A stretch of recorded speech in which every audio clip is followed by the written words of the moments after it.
Welcome to the new video. इस video में हम बात करेंगे about the factor that you should keep in mind before selecting your perfect law school. Now before starting the video, it is very important, let me tell you these are my personal opinions, your opinions might differ. बाकी लोग और दूसरी चीज़ें बता सकते हैं आपको, हो सकता है उनकी चीज़ें भी सही हो सकता है मेरी चीज़ें भी सही हो। तो it is up to you to finally decide कि कौन से फैक्टर्स आपके लिए ज़्यादा इंपॉर्टेंट हैं। ठीक है, मैं बस वही फैक्टर्स बता सकता हूँ जो मेरे लिए बहुत ज़्यादा इंपॉर्टेंट रहे थे और जो मेरे को लगता है presently practicing in the law school, seeing different people around in this profession, seeing different meeting different, I have met a number of different kind of people। तो उनको सबको देखते हुए जो मुझे लगता है कि यार ये चीज़ें ना बहुत इंपॉर्टेंट होती हैं किसी लॉ स्कूल में, और जो फैक्टर्स आपको अपने दिमाग में रखने चाहिए before taking admission into any law school. उससे पहले आई विल रिक्वेस्ट कि प्लीज़ चैनल को सब्सक्राइब करिए, वीडियो को लाइक करिए और अपने फ्रेंड्स एंड फैमिली में शेयर करिए, सो दैट आप और कोई वीडियो मिस ना करें और किसी और को भी जिसको इन वीडियोज़ की ज़्यादा ज़रूरत हो उस तक भी वीडियो पहुँच पाए। Now let's start with the video. सबसे पहला फैक्टर, उससे पहले स्टार्ट करने से पहले ऑब्वियसली एक चीज़ तो बहुत ज़्यादा क्लियर है, if you have cleared CLAT या एलेट तब तो कोई क्वेश्चन की बात ही नहीं। तब तो ऑब्वियसली क्लैट एलेट तो ऑब्वियसली एनएलयू दिल्ली अगर आपको मिल रहा है then there can be no better option with you. आप प्लीज़ एनएलयू दिल्ली में जाइए और एडमिशन लीजिए। इनफैक्ट मेरे बिना बोले भी आप जाके वहीं एडमिशन लीजिए। Second, CLAT. अगर आपने क्लैट क्लियर किया है ना, क्लैट में 3 तरह के नेशनल लॉ यूनिवर्सिटीज़ आते हैं। हमें ये समझना पड़ेगा कि there is a difference between the laws national law universities that were 10 years back और 6 टू 7 इयर्स बैक और प्रेज़ेंट टाइम। प्रेज़ेंट टाइम में 3 तरह के नेशनल लॉ यूनिवर्सिटीज़ आते हैं। एक टियर 1 नेशनल लॉ यूनिवर्सिटी जो कि बहुत अच्छी है। नो डाउट अगर आपका उनमें से कहीं में भी एडमिशन हो रहा है, आपको बिना सोचे-समझे वहाँ पे तुरंत एडमिशन ले लेना चाहिए। National law university NLSIU Bangalore, NALSAR, NLU Jodhpur या फिर एनएलआईयू भोपाल, यू नो ये जितने भी ये सारे हैं, ठीक है? एन एन ये एनयूजेएस कोलकाता एंड ऑल ये सारे जितने भी हैं। फिर कई टियर 2 नेशनल लॉ यूनिवर्सिटीज़ भी आते हैं which are also fine, which are also decent, जैसे सीएनएलयू, एचएनएलयू, फिर एनएलयू असम, विशाखापट्टनम और भी कई हैं जिनका नाम मैं लेना भूल गया हूँगा। ठीक है? मतलब इट्स नॉट कि मैं आपको अच्छा कंसीडर नहीं कर रहा, जस्ट कि मेरे दिमाग में भी नाम नहीं आ रहे हैं। ठीक है? See this is also a factor कि ना एक बार में दिमाग में GNLU is a very good national law university, tier 1 national law university, I forgot the name, I am really sorry. ठीक है? तो ये भी एक फैक्टर होता है कि भाई अब देखिए ये ऐसे कुछ नेशनल यूनिवर्सिटी जिनका नाम एक बार में दिमाग में आ रहा है। फिर आते हैं टियर 3 नेशनल यूनिवर्सिटी जो कि बहुत ज़्यादा नए हैं, जिनमें ज़्यादा फैसिलिटीज़ नहीं है। हाँ, टियर 2 में एक और आ जाएगी नेशनल लॉ यूनिवर्सिटी ओडिशा, मैं नाम नहीं आ रहा है दिमाग में, ठीक है? कई आपको ऑब्वियसली लिस्ट आपके पास में है, आपको भी पता है कि कौन से ऐसे नेशनल यूनिवर्सिटी। ये वीडियो ज़्यादा डेडिकेटेड उन स्टूडेंट्स के लिए है, जिनको एडमिशन किसी ऐसे नेशनल यूनिवर्सिटी में नहीं मिला या फिर एनयू दिल्ली में नहीं मिला। उनको कैसे डिटरमाइन करना है कि उनको कहाँ पे जाना है, कौन से कॉलेज में एडमिशन लेना चाहिए, ये वीडियो उनके लिए है। ठीक है? तो प्लीज़ सॉरी अगर मैं किसी ऐसे टियर 1, टियर 2 नेशनल यूनिवर्सिटी का नाम लेना भूल जाऊँ। ठीक है? टियर 3 नेशनल यूनिवर्सिटी अब वो हैं जो कि बहुत नए खुले हैं, जैसे त्रिपुरा, मेघालय सब में खुला है, सोनीपत में खुला है, जबलपुर में खुला है। कई ऐसे नेशनल लॉ यूनिवर्सिटी जो बहुत ही नए हैं। अब वो क्योंकि बहुत ही ज़्यादा नए हैं, उनमें फैसिलिटीज़ नहीं हैं। ठीक है? और फीस ऑब्वियसली उनकी भी उतनी है जितनी किसी और प्राइवेट कॉलेज की होती है, और किसी भी एनएलयू की फीस फॉर दैट मैटर लगभग उतनी ही है जितनी किसी भी प्राइवेट कॉलेज की होती है, तो ज़्यादा डिफरेंस बनता नहीं है। ठीक है? एंड फर्दर क्योंकि उन कॉलेजेस में फैसिलिटीज़ नहीं है, तो आप उन कॉलेज में एडमिशन ले सकते हो, बट वो बस इस नाम पे रहेगा कि आप एक एनएलयू में पढ़ रहे हो। ठीक है? उनमें आपको कुछ ऐसा मिलेगा नहीं जो कि आपको एकदम प्लेसमेंट रेडी, या फिर ये भी गारंटी नहीं है कि उन कॉलेज में आप पढ़ रहे हो तो आपकी 110% कोई बहुत ही अच्छी टियर 1, टियर 2 फर्म की प्लेसमेंट हो ही जाएगी। इसकी भी कोई गारंटी नहीं है। दे आर मोर और लेस सेम जैसे आप किसी प्राइवेट कॉलेज में एडमिशन लो। अब व्हाट इफ आपका किसी इन एनएलयूज़ में एडमिशन नहीं हुआ, ठीक है? नाउ अब आपको क्या डिटरमाइनिंग फैक्टर्स ध्यान में रखना है, ठीक है? सबसे पहला चीज़ लोकेशन। अब लॉ एज़ अ प्रोफ़ेशन में अब आपका जब किसी ऐसे टॉप की कॉलेज में एडमिशन नहीं हुआ, ऐसे टॉप के नेशनल यूनिवर्सिटी में एडमिशन नहीं हुआ, तो लोकेशन बहुत ज़्यादा इम्पोर्टेंट फैक्टर प्ले करती है, क्योंकि इंटर्नशिप्स आपके लिए बहुत बड़ा रोल प्ले करेंगे।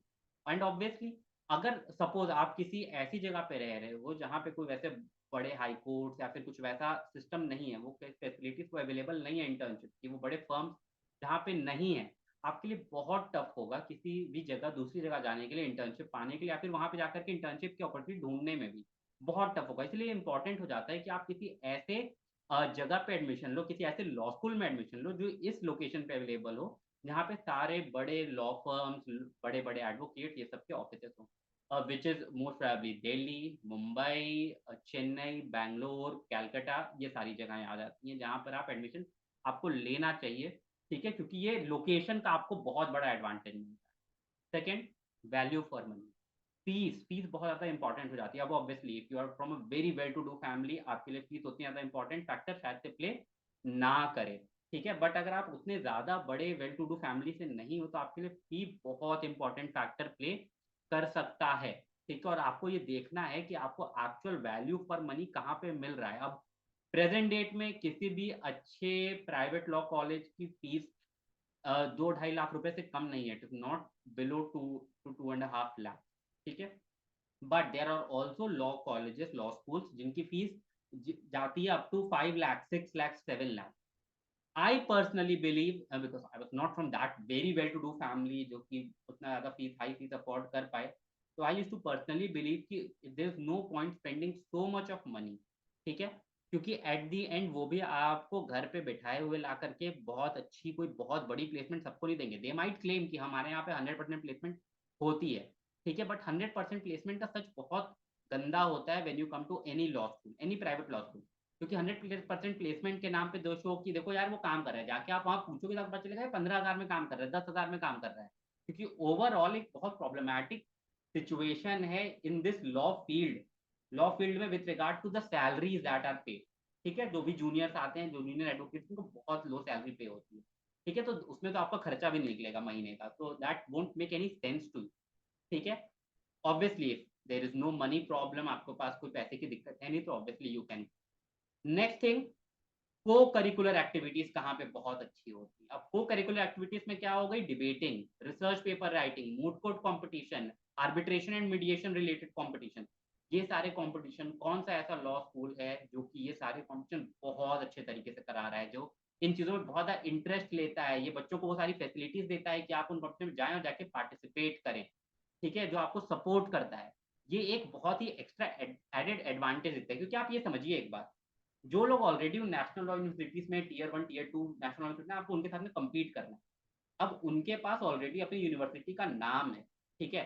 आपके पास कुछ तो एक्स्ट्रा होना चाहिए, कुछ एक्स फैक्टर होना चाहिए कि वो कंपनीज़ जो आ रही हैं जॉब देने के लिए, वो लॉ फर्म जो जॉब देने के लिए आ रहे हैं, वो उन एनएलयूज़ के नाम पे ना जा कर के आपके तरफ से, तो आपको नाम तो आपके पास रहा नहीं, आपको काम दिखाना है अपना। आप काम कैसे दिखाओगे?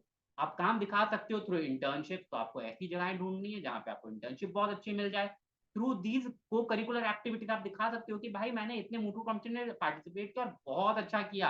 आई have been doing really good in research paper writing. ये आर्बिट्रेशन, मीडिएशन कॉम्पिटिशन में बहुत अच्छा करते आ रहा हूँ। मुझे इन चीज़ों की नॉलेज है। ये एक अच्छा फैक्टर प्ले कर सकते हैं आपको एक प्रॉपर जॉब में लैंड करवाने में, ठीक है? तो ये बहुत इंपॉर्टेंट फैक्टर फिर बन जाता है। नेक्स्ट चीज़, ऑनलाइन रिसर्च फैसिलिटी, ये आपको कौन बहुत अच्छी दे रहा है? याद रखिए, इंडिया में आपको एसटीसी ऑनलाइन, अगर आप यहाँ प्रैक्टिस कर रहे हो, आपको एसटीसी ऑनलाइन ये सब जैसे टूल्स की बहुत ज़्यादा ज़रूरत पड़ती है, बहुत ही ज़्यादा। आपको रिसर्च में ये बहुत ज़्यादा हेल्प करता है। अब ये सब बहुत महँगे आते हैं, किसी भी लॉ स्टूडेंट के लिए या फिर न्यूली पास्ड आउट एडवोकेट के जिसके पास फैमिली बैकग्राउंड उतनी स्ट्रॉन्ग नहीं है, इसलिए बहुत टफ है ये सारी चीज़ें ओन कर पाना। तो ये आपको बहुत ज़्यादा बेनिफिट हो जाएगा, क्योंकि कई ऐसे लॉ स्कूल्स हैं जो इसका आपको लाइफ टाइम का सब्सक्रिप्शन दे देते हैं। जो आपको थमा देते हैं कि भाई ये लो, ये रहा तुम्हारा एसटीसी ऑनलाइन का सब्सक्रिप्शन। तो वो आपके लिए बहुत इंपॉर्टेंट एडेड फैक्टर प्ले कर जाता है। Next thing, faculty member. आपको ये भी देखना पड़ेगा कि उनकी फैकल्टीज़ कैसी हैं, उनकी फैकल्टी की स्ट्रेंथ क्या है, कि पर स्टूडेंट और स्टूडेंट टीचर रेशियो है कैसा? उसके बाद आता है alumni support.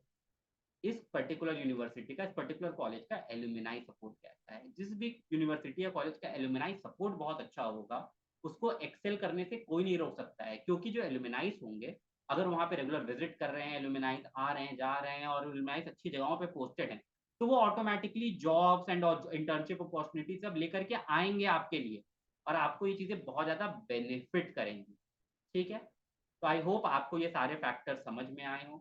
Do let me know अगर कोई फैक्टर ऐसा हो जो आपको लगता है कि बहुत ज़्यादा रेलेवेंट होता है किसी लॉ स्कूल को सेलेक्ट करने के लिए और जो मेरे से मिस हो गया हो। Do let me know also अगर आप मेरे ओपिनियन से कनकर नहीं करते हैं और आपकी कोई डिफरेंट ओपिनियन है या फिर ऑल्सो आप कमेंट करके बता सकते हैं अगर आप मेरे ओपिनियन से कनकर करते हैं। फर्दर प्लीज़ वीडियो को लाइक भी ज़रूर करिए, सब्सक्राइब करिए इस चैनल को और अपने दोस्तों के साथ में इस वीडियो को शेयर करिए, सो दैट आप सारे लोग अपनी बेस्ट लॉ स्कूल को सेलेक्ट करें। Thank you so much, see you in the next video.